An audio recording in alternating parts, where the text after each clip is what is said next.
Hare Krishna. I am Radhika Pyari Devidasi, and this is the continuation of the Mahabharata series retold by Krishna Dharma Prabhu. Chapter 43. Anxiety for the Blind King. Dhritarashtra sat alone in his chambers. Sanjaya had been gone for days and was due back at any time. The king wondered how the Pandavas would receive his message. Surely the gentle Yudhishthira would not opt for war. How could he condone killing his beloved elders? But he would certainly act on Krishna's advice. Krishna was an unknown element. Dhritarashtra could not fathom his motivations or intentions. Sometimes he seemed impartial, or at least he said he was. Yet he always appeared to favor the Pandavas. Then again, he had given his army to Duryodhana and had promised not to fight. It was difficult to understand. As Dhritarashtra sat thinking, a messenger entered his room to inform him that Sanjaya had returned. The king asked that Sanjaya be shown in at once.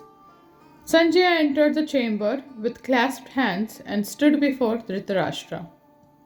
O Lord of the earth, I am Sanjaya, returned from seeing the Pandavas. Yudhishthira sends his greetings and asks after your health, and that of your sons and grandsons. Blessings to you, Sanjaya. Welcome back. Tell me how Yudhishthira, who creates no enemies, is faring. Are he and his brothers well? All is well with the Pandavas. Yudhishthira desires to have what was formerly his. In his opinion, virtue is superior to acquiring wealth, and it is the essence of happiness and joy. That godly man, motivated only by virtue, wishes to again protect the people in accord with the eternal duties that Creator has assigned to him. Surely men are puppets led by God's will. Otherwise, how could the Pandavas have suffered so much? I think that as long as a powerful man does not have an opportunity to rectify things, his antagonists will prosper. Your acts have been indescribably sinful, O king, and you will soon receive their results. Yudhishthira, having cast away sin as a snake sloughs its skin, is now resplendent amid other heroes. Sanjaya's long and intimate relationship with Dhritarashtra allowed him to be frank. The king winced as his secretary continued. Reflect carefully on your course, O king, because your motives are suicidal. You have acted dishonorably towards the Pandavas, and you have achieved neither virtue nor wealth. Vicious and cruel, your deeds have earned you only shame and censure among men. We can understand such actions from low class men with poor education. But you are born in the line of Bharata and have been advised by many wise ministers. You too are wise and know the difference between right and wrong. Why then do you act to bring about the destruction of your race? Dhritarashtra pressed a forefinger and thumb into his eyes. He felt unbearably hot, although he was being fanned on both sides by young maidens with chamara whisks. He unbuttoned his tunic and called for a cup of cool water. Sanjaya did not relent. He could not bear to see his master bring about his own ruin. The time for diplomacy was past. Disaster was imminent. If there was any hope of averting it, the king needed to keep hearing the truth and do something soon. Surely the Pandavas are aided by divine forces. Otherwise, how could Arjuna have gone to the heavens in his mortal body? God alone awards men the results of their deeds. Our exertions are useless if we fail to recognize this truth. Striving only for our own gratification, we will gain nothing but misery. O king, I blame you for the present situation.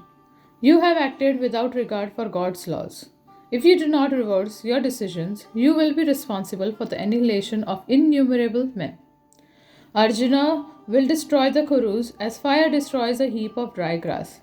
Influenced by your headstrong son, you think your success is sure. Thus you did not prevent the dice game. Now look at the result of such madness. O king, because you are weak, you will not be able to retain sovereignty over this broad realm, any more than a fool can retain wealth suddenly gained. It was late and Sanjaya was tired from his long journey. He asked Dhritarashtra's permission to take rest and said he would return in the morning to deliver Yudhishthira's message to the assembly. The king dismissed his servant with kind words. He knew that Sanjaya had only his interest at heart, no matter how cutting his words. After Sanjaya left, Dhritarashtra sat alone, his mind wrecked by painful thoughts. Everything depended upon him. It would surely be just to return Indraprastha to Yudhishthira. But Duryodhana would never agree. Would he be able to check him? It had been almost 20 years since Dhritarashtra had assumed the throne. Now he was lord of the earth, that is, he and Duryodhana, his empowered representative. To give Yudhishthira his kingdom would end all that. The self effulgent Pandavas would soon re establish their supremacy over their cousins. He and Duryodhana would be eclipsed. The king felt his limbs tremble. Having had such power, it would be worse than death to have it taken away. Although it was late, Dhritarashtra felt that he needed to hear from Vidura. No one could offer him impartial, thoughtful advice like Vidura. The king asked that Vidura be summoned, and within a short time he entered the chamber. O you of great wisdom, I am Vidura, here at your command. Order me, what can I do for you? I am your servant. The king welcomed him warmly and had him sat at his side. He spoke in somber tones. O Vidura, I have just spoken with Sanjaya. He strongly criticized me. He has not yet told me what Yudhishthira said, and now I am anxious. My body is burning and I cannot sleep. Tell me how to cure my condition. Vidura, who had been called from his prayer and meditation, replied, Sleeplessness overpowers one who has been attacked by a stronger man. The weak, those who have failed to attain their goal, those who have been robbed, those consumed by desire, and thieves. I hope you do not fall into any of these categories, O king, nor that you are greedy for another's wealth. Vidura knew well the king's dilemma. He had discussed it with him on countless occasions, always offering him the same advice. Dhritarashtra had always ignored it. Vidura had repeatedly warned him of the eventual outcome of his acts, an outcome which was now imminent. Dhritarashtra was obviously realizing that fact. The king turned his head towards Vidura. Speak wisdom to me. Dear brother, speak those words which are at once morally uplifting and also calculated to secure my welfare. Vidura's affection for his brother never waned, despite his brother's foolishness. He patiently advised him for his good, praying that one day the blind king would come to his senses. Perhaps now, with the approach of calamity, he would become more thoughtful. Vidura said, Yudhishthira is a king graced with all the auspicious marks. He is fit to rule the world. You should have kept him near you, but you exiled him. For this blindness you are condemned. O king, although you know what is virtue, because he is inoffensive, kind, forgiving, and a lover of truth, Yudhishthira remembers your supremacy and patiently bears the hardships you have inflicted upon him. Having bestowed lordships of the world on Duryodhana, who bears enmity towards Yudhishthira, how can you now expect peace and prosperity? Vidura had himself received many instructions from rishis and sages, and he sought their association whenever it was available. Recalling the saint's words of wisdom, he became more gentle with Dhritarashtra as he continued to instruct him. The king listened attentively. He is said to be a wise man who cannot be deviated from his duties by anger, exultation, pride, lust, or ignorance, and who remains fixed on the highest goals of life. Attachment to the saintly, renouncing the association of blameworthy men, and maintaining faith and reverence towards elders are also signs of the wise. A wise man acts in accordance with religion, pursuing a course that benefits him in both this life and the next, rather than one that offers only immediate pleasure. Wise men do not lament for what is lost, nor do they hanker for the unattainable. They rejoice in virtuous deeds and they shun sin. The wise understand this world to be temporary and miserable. They recognize God's supremacy and their own position as His servants. All their acts are aimed at pleasing the Lord and achieving His eternal abode. On the other hand, a fool is proud, even though ignorant, vain, and poor. Fools try to achieve prosperity through sin and hanker after others' property. Resorting to deceit and violence, a fool thinks nothing of hurting others to achieve his nefarious ends. A fool forsakes that which should be obtained and desires that which should not be desired. He is faithless, makes no offerings to the ancestors, and worships only himself. Arrogant, angry, and harsh of speech, he lacks discrimination and befriends those who should be foes while hating those worthy of friendship. Failing in his endeavors, he blames others and punishes the innocent. Such men are ultimately destroyed to their roots. Vidura instructed Dhritarashtra well into the night. He tried his best to turn the old king's mind towards virtue and truth. He had nothing new to say to Dhritarashtra. The Kuru monarch had often heard such teachings. He agreed with everything and even enjoyed hearing it. As Vidura spoke, the king recognized his own foolishness and sinfulness, and he freely admitted them. He prompted Vidura to speak more and more, asking questions after question. The night ended with Vidura pointing out the certain results that would ensue if the king did not act fairly towards the Pandavas. But Dhritarashtra knew he could not find the strength to act upon Vidura's wisdom. He knew that even though he wanted to act properly, he would not have the will to cross Duryodhana. He knew that when he sat among the kings in the assembly the next morning, he would be unable to accede to Yudhishthira's request. Vidura understood the king's position. He knew his words were having little effect and decided that Dhritarashtra needed to hear from someone more spiritually potent. After having spoken to the king for several hours, he said finally, I am a Shudra, O king. I cannot instruct you further, but I know of someone who can. The saintly Rishi Sanat Sujata has instructed me in the eternal Vedic truths on many occasions. I will invoke him and he will appear to speak to you. That sage has lived a life of perpetual celibacy. His words are powerful and pure.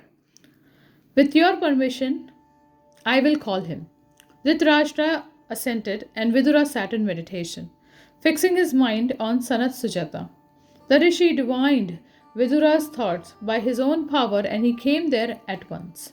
His body shone with a brilliant luster and he carried a water pot and a staff in his hands. Vidura received him with due rites and offered him an elevated seat near the king. When the sage was sitting at his ease, Vidura said, O Lord, the king has doubts I cannot clear. If it is your desire, please instruct him in the ancient truths as you have realized them. Only you can free him from duality and help him become fixed on the path of virtue. The rishi, who was clad in black deerskin and had matted locks of hair, nodded. Seeing his willingness to speak, Vidura told the king to place his questions before him. Dhritarashtra said, O Sanat Sujata, please guide me. Please tell me how I can attain the highest end of my life. Death comes to all beings, but I hear that you know the secret of defeating death. How should I act so that I might not be forever subjected to birth and death in this world? Sanat Sujata replied, You have asked how death may be avoided and eternal life attained. O king, and I shall instruct you to the best of my knowledge. It is said that the actual death is ignorance. When there is no ignorance, there is no death. He who is ruled by lust, anger, and greed is ruled by Yamraj and will see that great God again and again. Falling into all kinds of hells, he suffers unbearable miseries. Then he rises again and takes birth among animals and men in this world, once more beginning the cycle. One who controls his senses, however, and does not act on their dictates is saved from this suffering. To such a man who checks his mind and senses, death is a straw tiger. Therefore, you should avoid all sensual desires and cultivate knowledge of the eternal soul, which exists separately from the senses and is different from the body. Dhritarashtra asked, What regions do those who control their senses attain? How should such a man act in this world? O sage, I am not satiated by hearing you speak only once. Sanat Sujata sat cross legged on the golden seat, his two hands held in front of him, with forefinger and thumb joined together as he spoke. O king, one should perform sacrifice and penance aimed at pleasing the Supreme Person. If you do this, you will attain the Supreme, eternal regions from which you will not return. Step by step, one should progress along the path of knowledge, never thinking oneself to be the material body and always acting to attain spiritual progress. Dhritarashtra flinched as the sage continued. The aged monarch already knew these teachings. He knew the sage spoke the truth. Dhritarashtra knew that his own actions had been far from submissive to those instructions. Worse than that, however, he knew he was unlikely to change. No doubt he would have to perform much asceticism and penance to atone for his sins. Maybe then he would finally be able to apply the saint's instructions. It seemed that for now, destiny was moving him to act in ways contrary to good advice. Feeling helpless in the face of his own weakness, Dhritarashtra went on questioning the rishi. Sanat Sujata could also see the king's inner feelings, but he continued to address him for his ultimate welfare. It was up to Dhritarashtra to choose his own course of action. The sage knew that all he could do was make clear the consequences of the various courses available to the king. Dhritarashtra listened as Sanat Sujata described how the Supersoul pervades the universe and resides in the hearts of all living beings. The king asked, how can one come to know that Supersoul?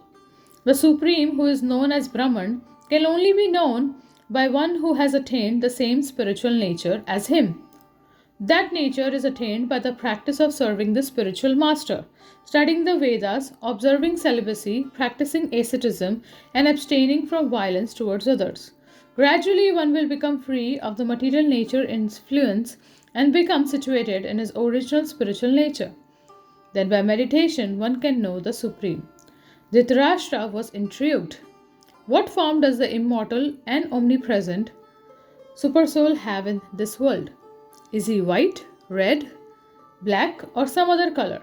What are his attributes? He may appear as any color, but he is not like anything within your present experience. He is the form of the universe, but simultaneously appears in the heart in a form the size of your thumb. Everything rests in him and is absorbed back into him at the time of dissolution. He is without duality, and yet from him springs the infinite varieties of creations. His arms and legs are everywhere, yet he is still. He sees everything and he possesses all knowledge. No one is unknown to the Supreme Being. Returning to the king's question about how to know the Supersoul, the sage further described what behavior elevates one to the spiritual platform. He went on to explain about the nature of Brahman and the state one experiences when he attains that nature. Sanat Sujata spoke until the rising sun filled the king's chamber. Seeing that it was daybreak, the rishi concluded his discourse and stood up to leave. Vidura touched his feet, and both he and the king thanked him for his instructions. Sanat Sujata then vanished, leaving the two men to prepare themselves for the assembly. Thus ends the 43rd chapter of the Mahabharata series, Anxiety for the Blind King. Thank you very much. Hare Krishna.